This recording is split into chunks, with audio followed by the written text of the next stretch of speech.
แล้วก็ลืมพอทวงมันไปปิดไว้ ประสาทถ้าใครที่เจ้าของกดแล้วได้เอาทายแล้วบอกปิดปั๊บหลด เปิดได้เนาะเปิดแล้วคนนั้นลืม ล็อกหรือเปล่าเอาไฟหลอดนี่มันคือว่าแจ้ง ใช่ ไฟหลอดอยู่ลงรถ เอาแม่มันโดนไฟข้างนอกแกงเนาะมันก็ขากันนะเนาะ บ่ สายตาคน ไฟลงรถคือว่าแจ้งอันเนาะ เนี่ยเดี๋ยวตัดหลอดนี้ออกกันเอาหลอดนี้มันติดอีกหลอดซื้อมาใหม่ ที่มุกเราอันมะลิอันงาพะคะเราออกจนเกลี่ยงลิ้นตัวนี้คอมโบลีมันบ่ปรุงหยอดเราบอกต้องลีออกให้มันปรุงฮะ มันไปอยู่ เอาว่าท่านในหอดกำหนดล่าไปบ่แม่นบ่ท่านในหอดนะมากับเมีย บอกเนี่ยใหม่เนี่ยเขา เอามันได้จะเมียเดียวมัน อ้วนๆอ่ะ จังว่าเอาเรามายางอีกยังอยู่เดียวนี้ ได้เลย เคยเล่นยายเบยรถโซนบ่เห็นหงซะละ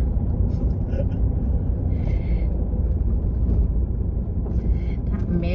บ่เห็นตู้เติมอันนี้คนเติมอยู่ดิเนาะ เติมบ่เนี่ยเติมอยู่ บ่พอมันเติมนี่ พ่อให้เติมอยู่เลยว่าเดี๋ยวนี้พ่อไปเติมพ่อถ้าเติมนี่10 บาทก็ได้เขาเติมได้ว่า3มัน20 บาทขึ้นไปเอาวันหันนะ แต่ว่าเฮาบ่เติม20เฮาเติมแต่50เนาะ พ่อเติม20ของพ่อนั่น100 กว่าบาทของพ่อน่ะบ่ได้ใส่จักเที่ย เงินอยู่หั่นน่ะบัดนี้เฮ็ดจังได๋ล่ะบัดนี้เติมแล้วก็ซื้อวันบ่ ผู้ซื้อบ่ได้มีแต่โทรซื้อแล้วให้ได้ ก็ซื้อหั่นน่ะเติมแล้วก็โทรซื้อหั่น อยู่นี่บ่ โทรสงสัยสิผูกแขนนี่เนาะ มันเลย จัดตกผูกแต่พี่ตะน้องนั่นล่ะเสียโน่นนั่นแม่เราหาผู้เฒ่าผู้แก่มาผูกแขนสู้ขวัญให้เลยเถอะเนาะ เนี่ย เอาเราก็ตกใจยังแห้งกันแล้ว ผู้เฒ่าซั่น บอกก่อนแล้วสิตกใจเบิดลูกเบิดเต่าเบิดหลานหั่นนะหลาน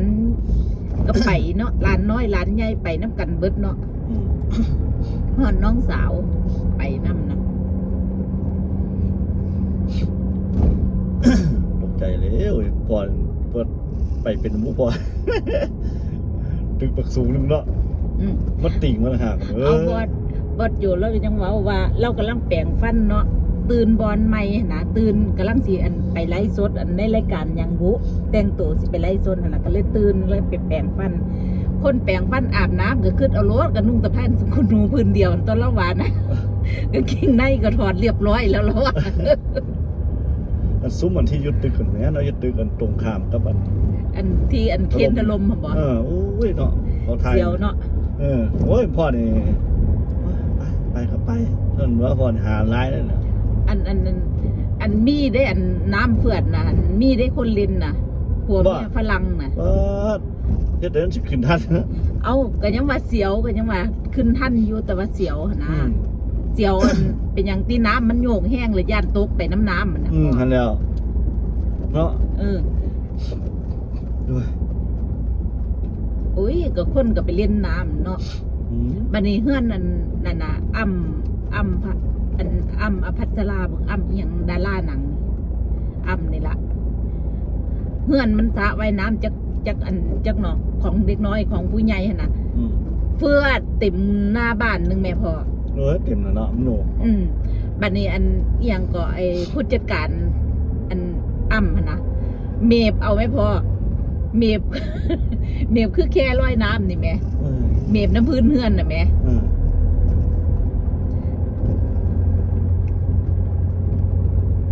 มินพอยังปิดเนาะยังน้อยๆว่าจะของมินซื้อก่อนอยู่ไก่เลยนี่ครับบอกพานว่านั่งอยู่โยกเสยตีมันว่านะเป็นมังมองก่อนหินตกลงเพียงลงมาตีมันว่านะแมวคำยังว่าเป็นอีหยังผู้ใดดึกคอดมาใส่ ดึกคอดบ้าบ่แผ่นดินไหวที่ผัวว่าอีแห่เข้าใจว่าคนดึกคอดใส่เจ้าของเนี่ยคนมันเนี่ยคนอ้วนเนี่ยเราเรียกเนี่ยใจหัวใจห้อยย่านแม่ก็ใจหัวใจห้อยอยู่จักสิเฮ็ดจังได๋ครับว่าเขาก็อยู่ใต้ฟ้าตรงนี้ย่านเขายังบ่ย่านใต้ฟ้าสิ่งที่เสียเขาก็สอบคือที่เก่าแหละเนาะคือบวกของเขามนุษย์เขาคิด ต่อซ้ำนี้ก็สิสบายใจอะนะนั่นแหละ แมนอยู่ สั่นเฮ็ดจังได๋ มันบ่มีทางเฮ็ดอะไรเขาเฮ็ดเนาะ เฮ็ดทอห้องบ่ เออตายเลยต้น ก็สิคอยเฮ็ดทอนไว้หั่นน่ะอันทอบ่ทันได้มาผู้ส่วนไปซื้อต้นไม้กับซื้อ โอ้เพิ่นวางแผนไว้ก็แต่เพิ่นเห็นเนาะหนูคิดไว้แล้ว เพราะว่าเห็นพ่อปรับดินไว้หนูก็คิดว่าจะปลูกดอกไม้ตรงนั้นแล้วเพิ่น แม่สิให้เพิ่นปลูกหน้าบ้านอย่างเดียว ข้างบ้านน่ะแม่สิปลูกผักสวนครัว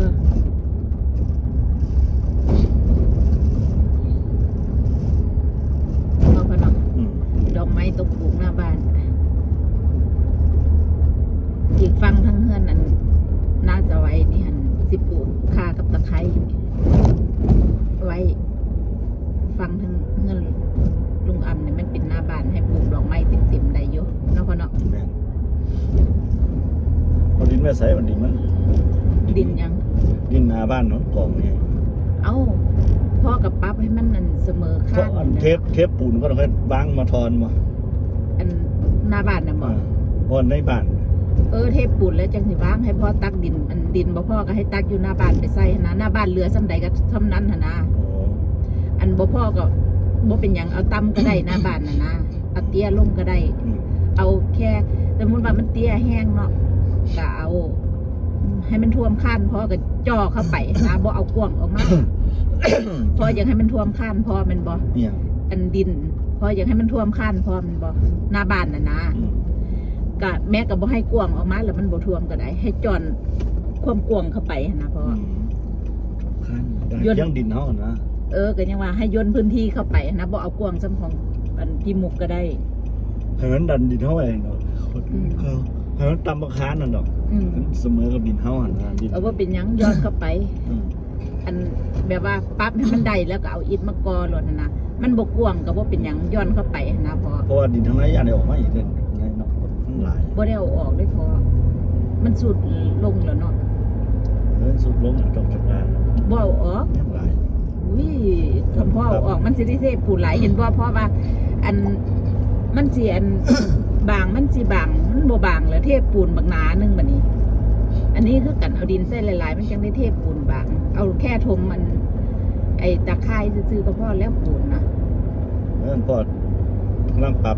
ดีเอาเดี๋ยวนี้มันนั่นน้ำซอยน่ะนะฝนตกหลายเที่ยแล้วเนาะลงเรื่อยๆเรื่อยๆปรับไปเยอะสวดผลไงเข้ามาสวดได้เฮ็ดพอดีอย่างนี้ดอกเนาะ ทำงานล่ะหน้าบ้านก็สิพอดีแล้วผมพอปรับแล้วก็สิเพียงกันก็เอาเข้าไปใส่ทั้งในเฮือนจังหน่อยล่ะ เออ เอาเพียงคานพอมันบ่กว้างก็บ่เป็นหยังโยนเข้าไปนะ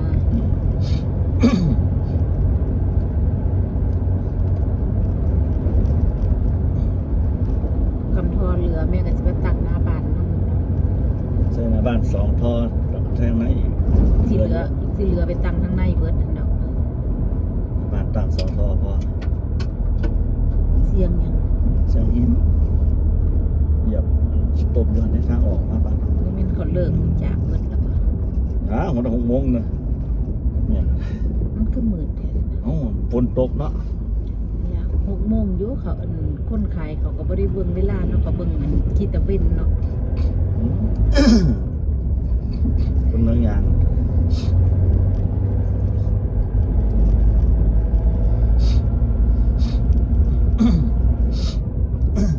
เงินสิกดตอนไหนกดตอนกลับมาจะกดบ่ อืม ไปซื้อกับเขาแล้วไปมากดบ่ ไปขวดยางขับรถอะไร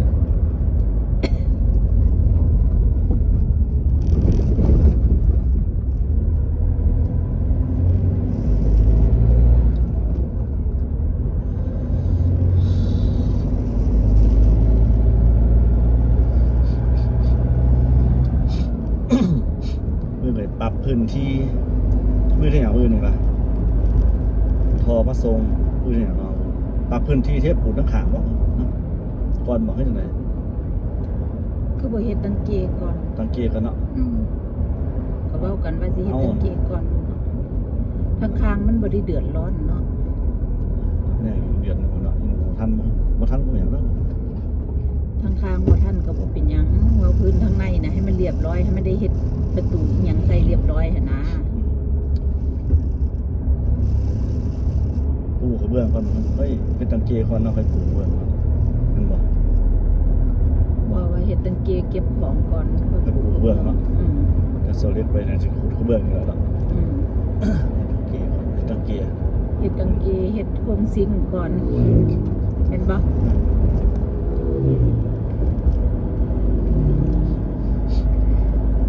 เฮ็ดตังเกแล้วก็ให้เฮ็ดโครงซิงให้เรียบร้อยจะบ่ได้อันนั้นค่อยมาปูกระเบื้องบัดนี้เนาะ อืม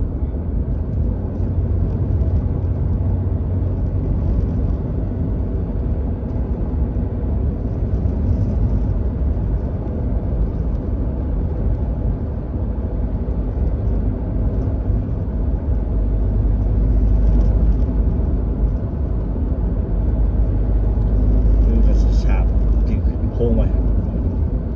ฉาบขึ้นโค้งไว้แล้วก็วางท่อ PVC ชาบได้ ฉาบที่ปอกโป้เลยเนี่ย บ่ แล้วก็เอา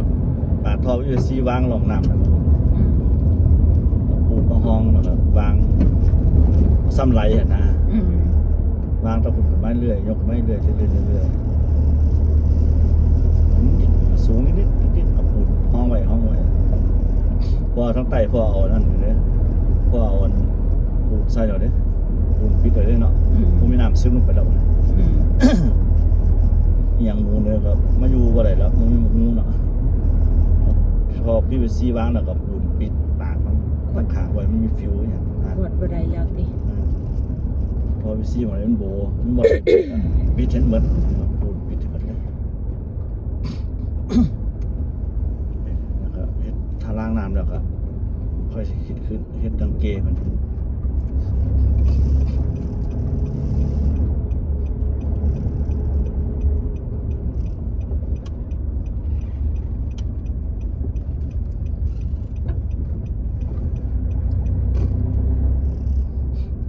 เกแล้วก็เฮ็ด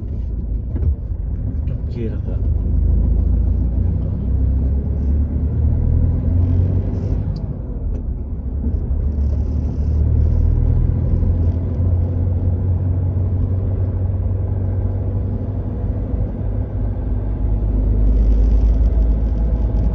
แม่นบ่มีบ่เนาะบัดนี้เนาะ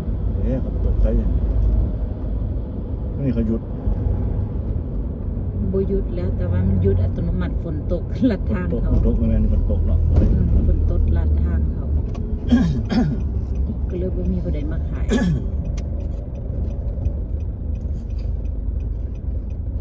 ฝนตกแล้วทางนี้เนาะเขาเลยหยุด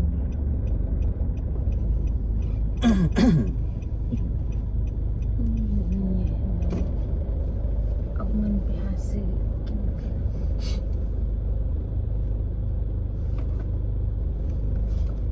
ขนมอย่าเอาเด้อบ่แซ่บ นะ ขนมอยู่นี่อย่าเอาเด้อมันเก่า เก้า บ่แซ่บ